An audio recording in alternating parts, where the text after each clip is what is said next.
Tropical Storm Lee downgraded to a tropical depression this morning as it slowly moves away from the Gulf Coast.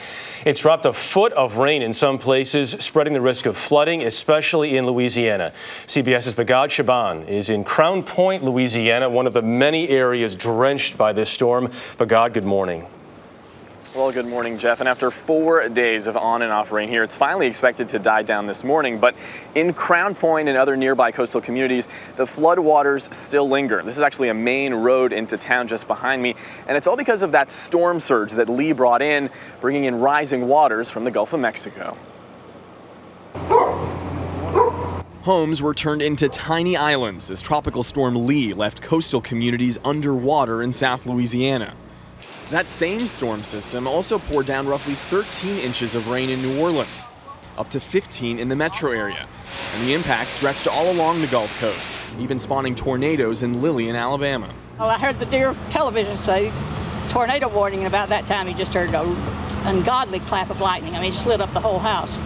As residents begin to clean up the mess there, 78-year-old Loris Verdon is waiting for the waters to go down in his community of Lafitte, Louisiana. The tide rests just below his sofa. The water would come up and go down, ain't nothing I can do.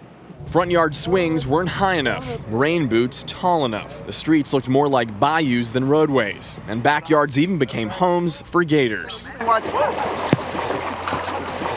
Gary Pisani paddled his way to his father's boat shop to check the damage. Everything's flowing around back there right now. What's the worst part? Houses flooding and stuff mainly. That's the worst part about houses and the businesses going under.